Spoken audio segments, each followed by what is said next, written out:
आदित्य ठाकरेंची वरळी पोलीस ठाण्याला भेट. मृत महिलेच्या पतीशी त्यांनी चर्चा केलेली आहे.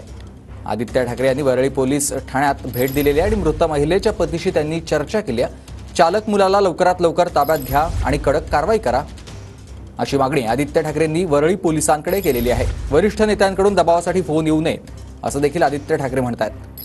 तर कोणीही कुणाला पाठीशी घालणार नाही. शिंदे गटाचा कार्यकर्ता असला तरी सर्वांना समान न्याय देणार असे एकनाथ शिंदे म्हणाले.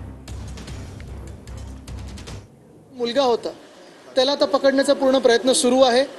आमचं म्हणणं हेच राहील की ह्याच्यात तो लवकर पकडला पाहिजे आणि त्याला कडक शिक्षा झालीच पाहिजे. ह्या शहाला पकडलं गेलंच पाहिजे. त्यांनी आमच्या इकडचे प्रदीप नागवजी यांच्या बाईकवर जी गाडी चालवली आहे, हिट अँड रनमध्ये केलेलं आहे, ते चुकीचंच आहे.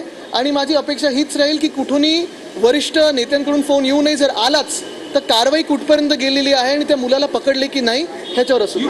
विरोधी पक्षाकडे काही दुसरं काम नाही आहे. त्यामुळे पहिली गोष्ट तर असं समजण्याचं कारणच नाही की या घटनेमध्ये कोण कुणाला पाठीशी घाले. जरी तो कार्यकर्ता शिवसेना पक्षाचा असला तरीसुद्धा सर्वांना समान न्याय लागू करण्याचं काम आपलं सरकार, या राज्यामध्ये सर्वसामान्य माणसाचं सरकार आहे आणि या राज्यामध्ये सर्वांना समान न्याय देण्याची भूमिका सरकार.